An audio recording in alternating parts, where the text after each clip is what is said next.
ভোটে যেতে হবে। ওনাদের অধীনে ভোট আমরা যাব না, আমরা যাব না, আমরা যাব না। তাহলে কি হবে? যাব না ভোট, ভোটাররা যাবে না। কাক, শিয়াল, বর্তি, ছাগল, তাতে লাভ কার হবে? তাতে লাভ কার হবে? লাভ কারণই হবে না। হ্যাঁ। আলটিমেটলি ওরা যে গণতন্ত্রের দাবি করে না, হ্যাঁ। মানুষ পুঁতে দিত যে গণতন্ত্রের বড় তোমাদের মধ্যে নাই, তোমরা স্বৈর শাসক। হ্যাঁ। এবং পৃথিবীর ইতিহাসে সবচেয়ে বেশি স্বৈর শাসক তোমরা, কারণ তোমাদের অধীন ছাড়া তোমরা জিততে পারবে না। ক্ষমতার মোহ নাই, মোহ নাই বলে চিৎকার দাও, কিন্তু ক্ষমতার মোহ তোমাদের আষ্টে পৃষ্ঠে এমন ভাবে জড়ায় ধরছে যে তোমরা ওইখান থেকে আবার বের হতে বলছেন যে পারছো না। গণতন্ত্রের কিছুটাই নেই, একদম লেশ তাই মাত্র এখানে নাই। আমি আরো 15 কথা- বছর ধরে ওনারা তো আছে, কই জনগণ তো কিছু বলতেছে না। না, জনগণ অনেক কিছু বলতো, লজ্জা নাই, শরম নাই, বেহায়া, এবং প্রশাসনকে এইভাবে ব্যবহার কেউ কিন্তু করেনি প্রথমত। হ্যাঁ। আর দ্বিতীয়ত হচ্ছে আওয়ামী লীগ তো একটা সংগঠন, তার তো মাঠ লেভেলের সংগঠন আছে, যেটা জি। এরশাদ সাহেবের ছিল না। স্বাভাবিক কারণে তাদের ওই সংগঠন 15 বছর খেয়ে পুয়ে সেটা তো আছেই একটা।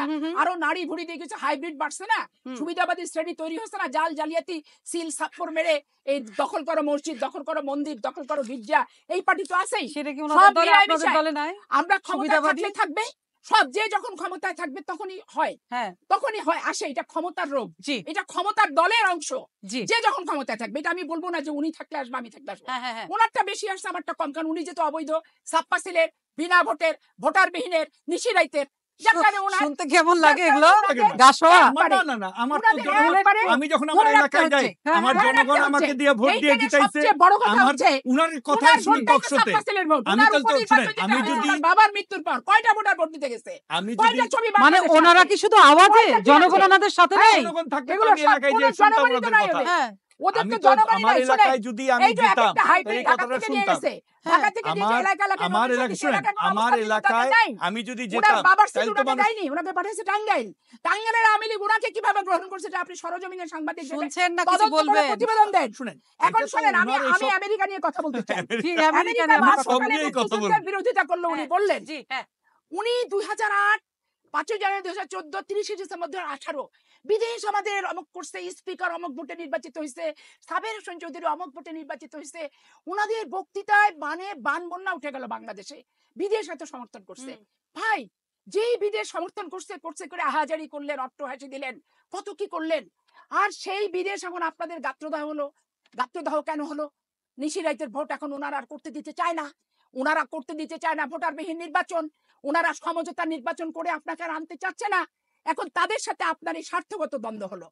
স্বার্থগত দ্বন্দ্বের কারণে একটি মাত্র কি দুটি মাত্র দেশ কি তিনটি মাত্র দেশ আপনাদের সাথে আছে, ওটির বিরুদ্ধে আপনাদের কোনো বক্তব্য নাই, ওদেরও আপনাদের বিরুদ্ধে কোনো বক্তব্য নাই। কিন্তু আপনাদের এই নিশিরাত ভোটার বিনা সমঝোতা নির্বাচনে যাদের বক্তব্য আছে, যাদের সাথে আপনার বন্ধুত্ব নষ্ট হলো 15 বছর পর, তাদেরকে নিয়ে এখন আপনি কখনো মুক্তিযুদ্ধের বিষোদাগার করছেন, মুক্তিযুদ্ধ অপরাধী বলছেন, শেখ মুজিবুর রহমানের খুনিদের আশ্রয় দিছে বলতেছেন। আশ্রয় তো নতুন দেয়নি, 15 বছরে কি দিছে? যেদিন হত্যা হয়েছে তার পরের দিন থেকে আশ্রয় দিছে। তারপরে 15 বছর সমর্থন নিলেন, কিন্তু চললেন কিন্তু 96 সালে তাদের সমর্থন নিয়ে সচিবালয়ের সচিবদেরকে নিয়ে একবারে এত আকাশ পাতাল করে ষড়যন্ত্র না করে, অন্ধকারে ষড়যন্ত্র করেই কিন্তু আপনারা ক্ষমতায় আসলেন। কোনো কথাবার্তা নেই, চুপচাপ চুপচাপ ক্ষমতায় আসলে কোনো কথা নাই। কিন্তু অবৈধ ক্ষমতা থাকতে দিবে না কারা? তাদেরকে তো আপনারা মানেন না। বিএনপি কে মানবেন কেন? আর আমেরিকাকেই মানেন না। পারলে ওর বিরুদ্ধে মামলা করছেন, পারলে আপনি বার্নিকাটকে ককটেল ফুটাচ্ছেন, আপনি এর গাড়িতে হামলা দিচ্ছেন বর্তমান পিটার হাসের। তো আপনি মানুষকে কি মানুষ মনে করেন? বাড়তে বাড়তে এমন জায়গায় গেছেন আপনারা, সীমাও লঙ্ঘন করছেন, দেওয়ালে পিঠ আপনাদেরই ঠেকছে। জনগণের ঠেকাঠেকির কিছু নাই। নীলকরদের বিরুদ্ধে আন্দোলন করছে, ব্রিটিশ উপনিবেশবাদের বিরুদ্ধে আন্দোলন করছে, ভারতের আধিপত্যবাদের বিরুদ্ধে বাংলাদেশি মানুষ করছে, পাকিস্তানের বিরুদ্ধে আন্দোলন করছে। আন্দোলন বাংলাদেশের ঐতিহ্য, মজ্জাগত, রক্তের ধমনী ধমনী শিরা উপশিরা শ্বেতকণিকা লৌহকণিকা প্রবাহিত। আহসানুল ইসলাম এটা কথা একদম একদিনের ব্যাপার না, পরিষ্কার, ওনার এক কথা যুগের ব্যাপার না, আন্দোলন ক্ষমতায়নের ব্যাপার না, বিরোধী দলে থাকার ব্যাপার না। হ্যাঁ। আমার রাজনীতির কমিটমেন্ট বাদ দেন, নাগরিক হিসেবে আমার কমিটমেন্ট আছে, ভোটের অধিকার ফেরত আনা।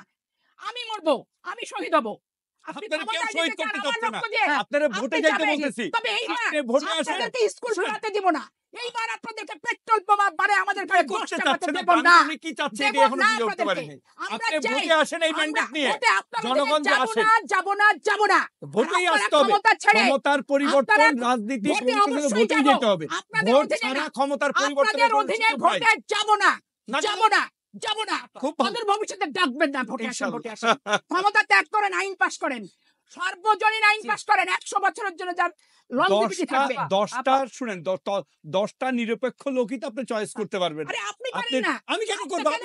আমি আপনার জানি যে আকবর আপনার আলী কিছু খান